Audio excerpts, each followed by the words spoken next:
Pastor Praveen పగడాల మృతిపై ప్రకాశం జిల్లా పొదిలి మండల పాస్టర్స్ అసోసియేషన్ ఆధ్వర్యంలో శాంతి ర్యాలీ నిర్వహించారు. పాస్టర్ మృతిపై అనేక సందేహాలున్నాయని, వాటిని దర్యాప్తు చేయాల్సిన బాధ్యత ప్రభుత్వందే అన్నారు.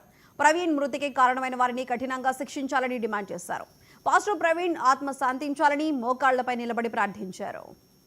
దేశము, మా మాతృభూమి, భారతీయులందరూ మా సహోదరులు.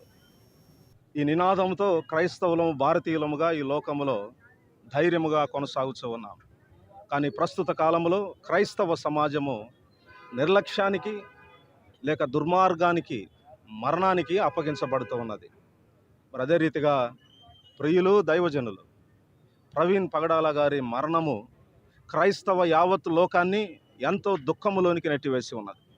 ఆయన మరణము మీద పలు అనుమానాలు వ్యక్తపరచబడుతూ ఉన్నవి. ఆ మరణము ఏ రీతిగా సంభవించి ఉన్నదో ప్రభుత్వము, పోలీసు శాఖ వారు న్యాయపరమైన పర్యవేక్షణను జరిగించి మరణానికి గల కారణాలు తెలియచెప్పాలని కోరుతూ ఉన్నాం.